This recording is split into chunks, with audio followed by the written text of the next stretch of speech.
friends, Happy New Year. Welcome back to my channel, or welcome to my channel if you haven't been here before. I'm Erin, and for today's video we are going to be doing a chilling but true story about a woman who went missing. Before we jump into the story, like I said, Happy New Year to everybody. I am super excited to start out this new year. I'm hoping to bring you guys some great content, so looking forward to the rest of the year. Like I said, I have some real interesting content that I'm planning on filming, so make sure you subscribe to my channel so you'll see those videos when they come out. Alright, and without further ado, let's jump into this story. So what we're going to be talking about today is a really chilling yet true story about a disappearance of a woman named Christene Skubish. So this story took place in like the mid-90s, and like I said, it's true, so keep that in mind throughout this whole video. So on June 6, 1994, Christene Skubish and her 3-year-old son, Nick, left her parents' house in order to go to Southern California to start a new life. Christene was super excited to start this new venture in Southern California. She was excited to start a new job and to provide a better life for her son, which was why she was moving to Southern California in the first place. Now, on her way to Southern California, she was supposed to stop at a friend's house, and she never made it to that friend's house. So obviously when Christene and Nick never showed up, this friend became very concerned and actually phoned Christene's father. Now, Christene and Nick had been with Christene's father before this, which is why the friend called Christene's father. And obviously once this friend had called her father then became very concerned because he knew that Christene had left to go to this friend's house. After talking to the friend and being concerned, her father alerted the authorities. But authorities just kind of brushed it off at first because they said that she would eventually show up to wherever she was going. She just probably was taking her time getting there. But after several days, Christene still never arrived to her friend's house. Now, meanwhile, on June 10th, 1994, a woman named Deborah Hoyt kind of woke up startled from a deep sleep. She had been staying with her husband at a relative's house in Sacramento, California. And when she woke from this deep sleep, very startled, she felt like she immediately had to leave and head back to their home. And their home was actually in Lake Tahoe. So the nagging feeling to leave was so intense that she actually woke up her husband and insisted that they leave, so they did. Now, to get back to their home in Lake Tahoe, they had to take a long, winding mountain road that's known as Highway 50. Now, this road made Deborah Hoyt extremely uneasy, so she didn't drive, she made her husband drive. And she especially was really uneasy about going on this road at night. But like I said, the urge to leave was so great that she insisted that her husband take her home. So as Deborah and her husband were driving on Highway 50, they approached an area that was known as Bullion Bend. And when they reached Bullion Bend, that is when Deborah noticed a nude woman lying on the side of the road. Her body was near the shoulder of the road. She was laying on her side with her knees and legs bent together, as well as having her arm over her head. Now, obviously this woman was nude and lying on the side of the road. She also looked like she was very pale and dead. And obviously this alarmed Deborah quite a bit.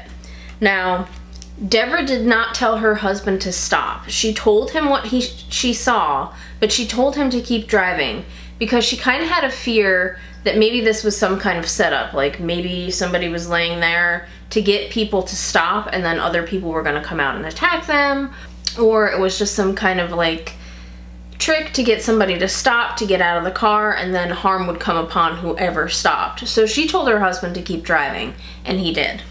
So what they did was they continued to drive to where the nearest phone was. Now keep in mind this is in the mid-90s, so cell phones weren't really a thing. So it wasn't like they could just use their cell phone, call 911 and say what was going on.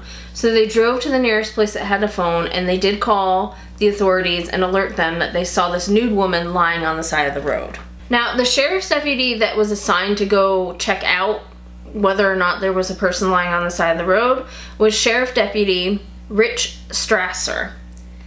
And he went to investigate this area, Bullion Bend, where Deborah supposedly saw this nude woman, and he found no trace of a nude woman, as well as he found no trace that anybody at all had been there.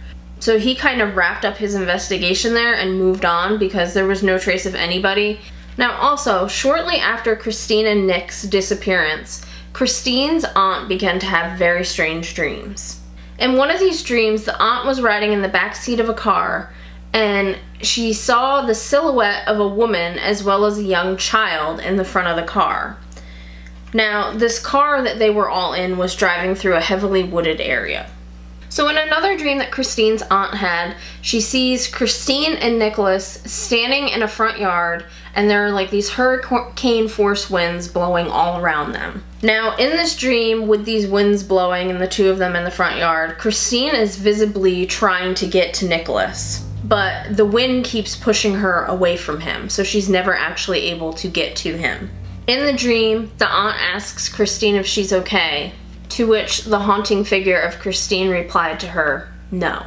So you're probably thinking, well, of course she's gonna have strange dreams. This is her aunt. She's probably got it in the back of her mind that her niece and her niece's son is missing. So that's probably why she's having strange dreams. But the key thing here is that Christene's aunt has had dreams before, and these dreams have actually come true. So having these dreams about Christene made her think that maybe this is possibly a sign as to where Christene could be. And obviously the dreams that she was having, terrible things had happened to Christene and Nick, so she was terrified that something terrible had happened to the two of them. In fact, she was so worried about these dreams that she actually ended up calling Christene's father and then went out to look for Christene and Nick. So back to the area where Deborah Hoyt had seen this nude woman lying on the side of the road. This was in Placerville. So back in Placerville, the sheriff deputy who went to investigate where this nude woman was just couldn't stop thinking about this case, even though he hadn't found anything. He felt like Deborah Hoyt seemed like a really credible witness, and she didn't seem like the type of person who would be seeing things, or if she had thought that it was just like her mind playing tricks on her, that she would have created a police report. So he actually became more concerned. And then after he learned about Christene and Nicholas's disappearance, it kind of clicked in his head that maybe the two things were related, and maybe that Deborah in fact had seen Christene lying on the side of the road of Bullion Bend, which made him think, obviously, that the two incidents were somehow connected. So with this in mind, Deputy Strasser actually went back to Bullion Bend to investigate a little bit further. Now, at first when he got there, he didn't see anything. It was the same thing. It was as if nobody had been there. But then, as he was looking around, he actually found a child's shoe. After seeing this child's shoe, it kind of clicked in his head that maybe something had happened there. So he began to look around a little bit harder. Now, there was a really steep embankment right here in this area of Bullion Bend, and he actually looked down the embankment and into the brush that was there, and that's when he saw a demolished car. Like I said, this was a pretty steep embankment. It was about 40 feet, so there's no way that you would have been able to see the car from just standing on top of the road or without actually physically going to the side and looking down into the brush. So obviously his heart sank when he saw this, because he kind of had a feeling immediately that he had found what happened to Christene and Nick. So Deputy Strasser raced down the embankment, obviously, to go look at the car and see if Christene and Nick were in fact in the car. Now, when he approached the car, he did see Christene. She was fully clothed, sitting in the driver's seat, and she was clearly deceased. Nick, however, was nude and curled up in the front passenger seat. Now, at first he thought that Nick was dead as well, but upon further investigation, he actually realized that Nicholas still had a pulse. So obviously Nicholas was alive at this point, but he was in pretty terrible shape. He had ultimately survived his injuries from the crash. However, he had also been down this embankment and alone for 5 days without any food or water, and somehow he had survived this. Now, upon further review of the crash scene, what authorities believe is that Christene probably fell asleep at the wheel, and when she fell asleep at the wheel, that's when the crash took place and they crashed down the embankment. The coroner had determined that Christene had either died upon impact or shortly thereafter. Now, even though Nicholas was very young, he says that he remembers the accidents and the long nights after the accident. Now, keep in mind, he was 3 years old, so I totally believe that he probably does remember it. I still have memories from when I was 3 years old, and I'm a lot older than 3 years old now, so I don't think it's too far-fetched that he probably remembers what had happened. Now, one of the things that he also remembered was that he actually climbed up and down the embankment several times. Nicholas also remembered seeing a glowing light that was hovering over top of the car after the accident. He also remembers seeing a shadowy figure that was standing nearby. Now, this little 3-year-old boy at the time told his family about the angel that had watched over him after the wreck. Now, as I said, Christene had died soon after the crash, and when she was found, she was fully clothed. So, who was the naked woman that Deborah Hoyt had seen on the side of the road? Deborah Hoyt actually believes that this was a spirit that was sent by God to help to save Nicholas before it was too late. Christene's friends and family believe that the nude apparition was actually Christene herself and that she was watching over her son even after her death. They feel like she appeared as this nude woman on the side of the road so as to attract motorists who had gone by to draw attention to that area so that Nicholas would be found. Obviously, this is a true miracle that Nicholas actually survived 5 days after this crash with no food, no water, exposed to the elements.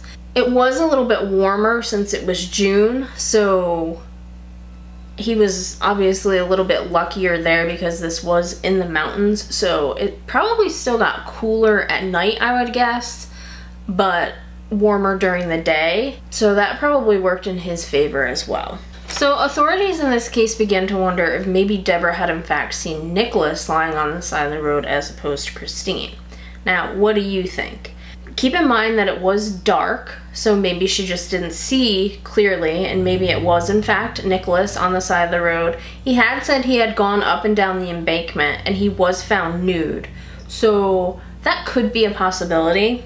However, if you think about it, I think it would be a little bit difficult to confuse a grown woman with a 3-year-old child lying on the side of the road. Do you think that this nude apparition was actually Christene, or do you believe it was another spirit or something totally unrelated? Maybe there was just a naked woman on the side of the road? And what do you guys think about Christene's aunt having these dreams? Now, like I said, she probably had it in her mind, but apparently she had kind of had psychic premonition dreams before that had come true. So I tend to believe that yes, it probably was Christene coming to her in dreams, trying to drop hints as to where her and Nicholas were. Now, I also kind of believe that the nude woman that Deborah Hoyt saw on the side of the road was probably also the spirit of Christene. Obviously, a mother's love for a child runs extremely deep, so I feel like even after she had died, it was her goal to make sure that her son survived, since he had survived the crash. And like I said, this whole case with Nicholas surviving this crash is nothing short of a miracle. My understanding is that this car was so demolished after going down the embankment that the roof had actually sheared off the car, and obviously Christene didn't make it in the crash, so it's a miracle that Nicholas did. But like I said, what do you guys think of this? I think that this is a chilling yet very touching tale, and I think that the thing that is most interesting about this is documented and this is true. There are news stories, which the ones I find that are from that time I will link down below so you can check them out.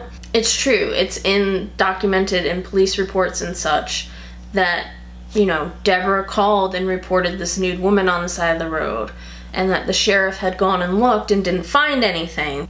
But then it just kept nagging at him that Deborah didn't seem like the type of person that would falsely report something or just be seeing things as they were driving in the night. And then obviously once he learned about Christene, he kind of linked 2 and 2 together, and when he investigated further, he found them. Like I said, a really chilling yet touching story, in my opinion. This story has actually been featured on Paranormal Witness and Unsolved Mysteries. It's been on a couple different TV shows, so it's a pretty well-known case. if you check out those shows, they actually do interview Nick as he's older, and like I said, he actually remembers the crash and what had happened after the crash. So it's kind of hard to debunk that something paranormal of some sort went on, whether it was an angel, an apparition, Christene, whoever it was. The whole situation just has this paranormal aspect to it that kind of linked it all together, that in the end is what ultimately let Nicholas survive this whole ordeal. But anyway, guys, that is it for this video. If you liked it, please give me a big old thumbs up. I will be making more videos like this one, so if you enjoyed this, make sure you subscribe to my channel, and I will see you guys in the next one. Bye!